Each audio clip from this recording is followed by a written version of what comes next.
System की नाअहली का जिक्र करते करते कई साल गुजर चुके हैं। पुराने लोगों की जगह नए चेहरे आ गए और वो भी अब बाकी लोगों की तरह सिस्टम ही को और नाइंसाफ़ी का जिम्मेदार करार देते हैं। जबकि अगर हकीकत देखी जाए तो मालूम होता है कि कसूर सिस्टम का नहीं बल्कि सिस्टम से जुड़े हर उस आदमी का है कि जिसका ईमान मसलियत से ज़्यादा कुछ नहीं और जो अपनी गलतियों को मजबूरी और बेबसी का नाम देते हैं और उनका शिकार बनते हैं मासूम और बेआसरा आवाम।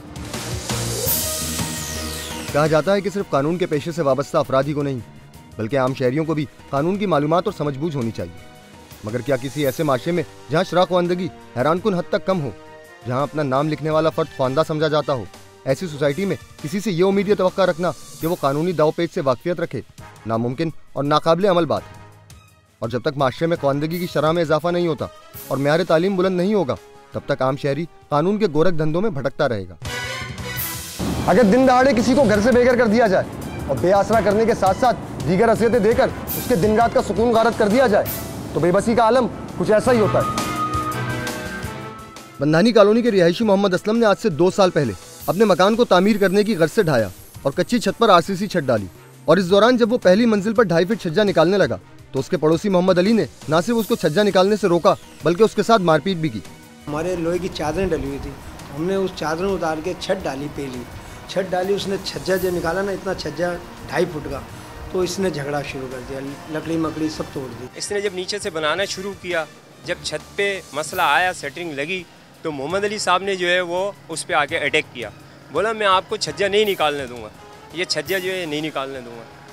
इसने बड़ी आजीजी की, लेकिन उन लोगों ने लकड़ियाँ गिरा दी, छज्जे की लकड़ियाँ लगी होती हैं वो गिरा दी और इनको मारा।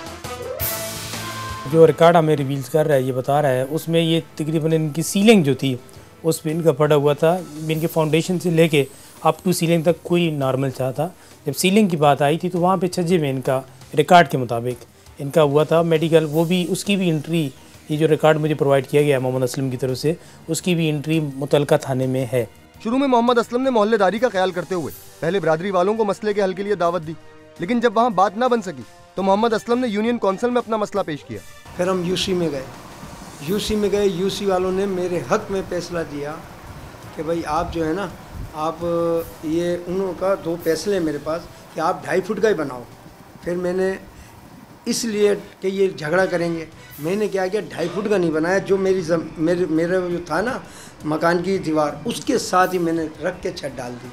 छत डालने के बाद हम ऊपर थे तो इन्होंने झगड़ा किया, वहाँ फायरिंग की, तो मैं छोड़ के घर भाग गया वहाँ से। इन्होंने पीछे से मकान पे कब्जा कर लिया मेरे। ये मेरे पर रात को आया तो 2 का टाइम था, मेरा ख्याल है 2, 2:30, 3 का ऐसा कोई टाइम था। तो ये मेरे पास आया, मैंने इसको देखा, मैं बोला भाई आप कैसे? बोला एहसान भाई वो मेरे को कत्ल कर देंगे और मुझे मारने की धमकियाँ दे रहे हैं। उन लोगों ने मुझे मारा भी है, ये देखें निशानात भी थे, और मुझे घर से निकाल दिया उन लोगों ने। मोहम्मद असलम के मुताबिक मोहम्मद अली ने उसका घर तो हथिया लिया और उसके बाद उस पर लोगों से हमले करवाए और मुख्तलिफ थानों में उस पर झूठे इल्जामात के तहत FIR दर्ज करवाई। जब इन हथकंडों से भी तसल्ली ना हुई तो उसकी मोटरसाइकिल में मंशियात के पैकेट छुपा दिए ताकि मंशियात फरोशी के इल्जाम में उसको अंदर करवाया जा सके। मेरी स्कूटर में चरस रख दी गाड़ी के अंदर, मेरी एक साइड का कवर टूटा हुआ था, मैंने उस थैली को ऐसे देखा ना, वो ऐसे थी, ऐसी नीली सी। मैंने कहा यार पता नहीं क्या, मैं रामसा में गया, जैसे ही खड़ी की मैंने ऐसे खींचा, ये राड निकले चरस के। मैंने क्या किया कि वो वकील साहब को फ़ोन किया, मैंने कहा वकील साहब ऐसे से, अच्छा मोई गाड़ियाँ पुलिस की घूम रही हैं मेरी स्कूटर, मैंने स्कूटर से दूर हो गया।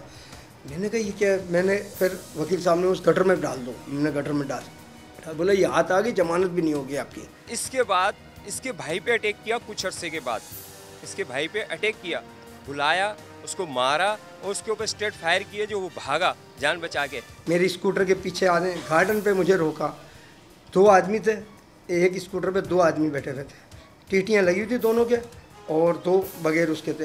रोका और मुझे मारा गार्डन में। मैं वहाँ रोता हुआ खड़ा हुआ और अल्लाह का शुक्र अदा कि या अल्लाह इनका तू बेड़ा गर्क करी। मैंने इसकी FIR कटा के बाहर निकला हूँ थाने से, निकलने के साथ ही बाहर के जी चाय बोल के आ जाओ, FIR कटा के बाहर निकला हूँ, बाहर दूसरी पुलिस रज़िया सोसाइटी वो मुझे उठा के ले गए और ले जाके बंद कर दिया। भाई मैंने क्या किया? बोला जी तुमने जो है उसको टीटी दिखा के और ये पता नहीं क्या क्या करके और तुम उसको तड़ी दे रहे हो और ये इसके। मैंने कहा भाई मैंने कुछ नहीं किया, मेरे मकान का झगड़ा है। ये ले गए, ले जाने के बाद जब बंद किया, असलम के साथ साथ उसके बेटे को भी मारा पीटा गया।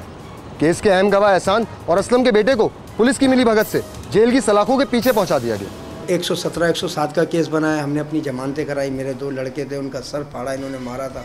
सब मेरे पास मेडिकल रिपोर्ट है, सब हैं उसके अंदर। इनको मारा, इनके बेटे को मारा, इनके बेटे के सर में चोट लगी लंबी, कोई सरिया वरिया लगा, क्या लगा। इनके बेटे अब्दुल मन्नान को इंजरीज आई थी, हेड इंजरीज आई थी, उसके मेडिकल भी हमारे पास है। आखिर में क्या किया, वो एहसान भाई हमारे हैं जो मेरा साथ देते हैं। वो बेचारे ने बोला हमें लड़ना नहीं है, हमारे को तो कुछ नहीं, हमें तो हुकूमत खाली करा के देगी।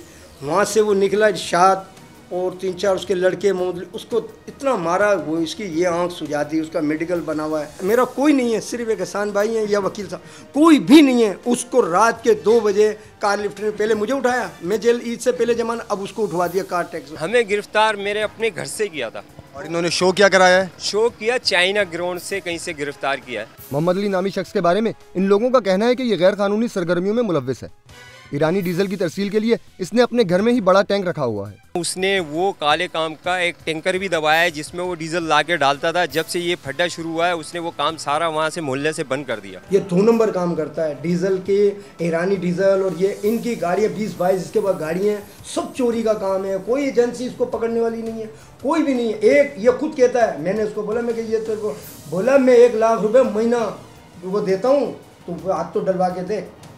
1 लाख, वहाँ इसकी जितनी गारंटीज है सब, इसकी किसी गाड़ी में किसी पंप से डीजल नहीं खरीदती। इन्होंने डीजल की मोहल्ले के अंदर वो खोली हुई है, टंकी ज़मीन में दबाई हुई है, उसमें से तेल रात को चोरी का आता है और वो उसमें डाल के ये देते हैं।